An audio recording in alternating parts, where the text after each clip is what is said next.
One of the highlights of each of our Advancing Research and Scholarships Day is towards the end of the afternoon when we honor our keynote speaker with a Distinguished Alumni Achievement Award. And here to present the award and say a few remarks on the day in Boston College, I'd like to introduce and welcome Father William Leahy, President of Boston College.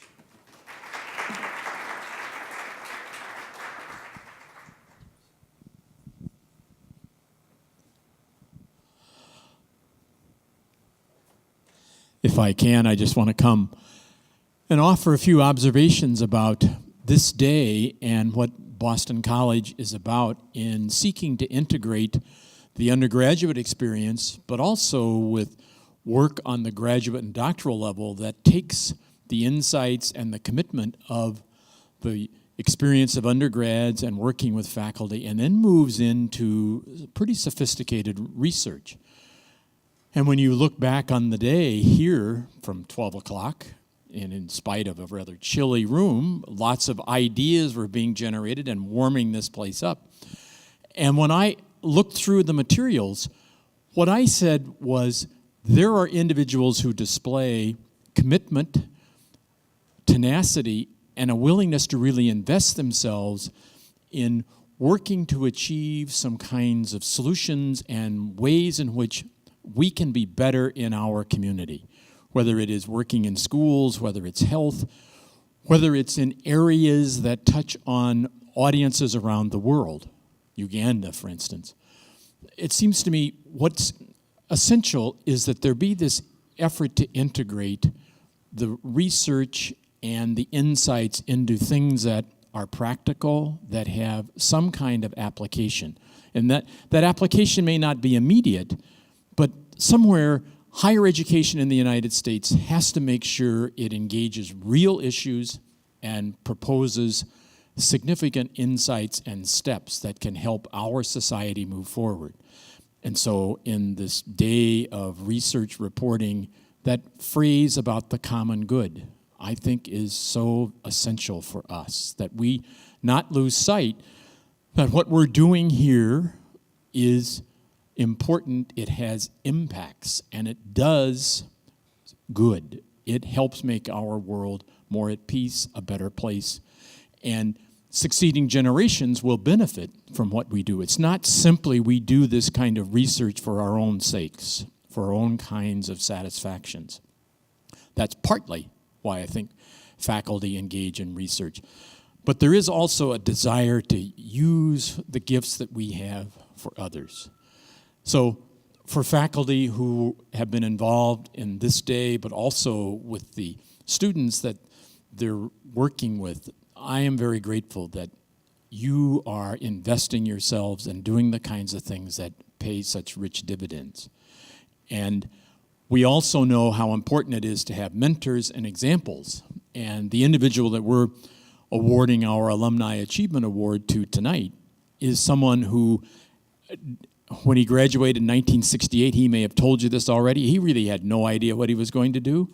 He ended up going into the Peace Corps. He really didn't know where it was that he was going, but he went.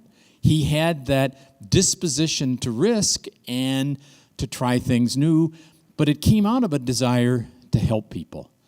And so Ambassador Hackett clearly is an individual who deserves our respect and gratitude for his example, but I think also his life. I once was over in Rome and he entertained us at his residence, and there he was in his residence having us in his backyard, and there was his dog. His dog was a dog that had been in the family a long time, but the bond was there and the commitment was there.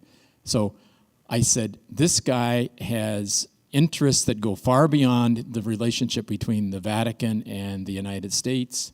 And in his life, he's lived the motto of Boston College of ever to excel. So Ambassador Ken Hackett, if I could ask you to come up and receive the gratitude and appreciation of this group. And Tom Childs, who's been so involved in this day, may say, how about an eagle?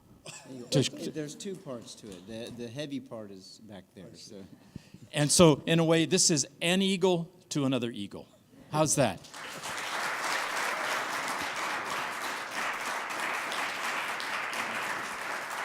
And as our honoree, do you want the last word tonight? Last 2 words. Okay. The dog's name is Fenway. Once in the Red Sox Nation, always in the Red Sox Nation. The second is a short story about how I got the job as ambassador to the Holy See. In January of 2012, my cardiologist said, if you have any shortness of breath when you're playing squash, get yourself in here, because we're going to replace the aorta. So, indeed, it happened, and on January 25th, I went in and had an aortic valve replacement. January 26th, my wife took a call from Father Brian Hare. Some of you know who Brian Hare is. And she said, oh, Brian, he's in the hospital getting an aortic valve. Brian says, oh, it's not important. I'll call back later. Indeed, as I got out,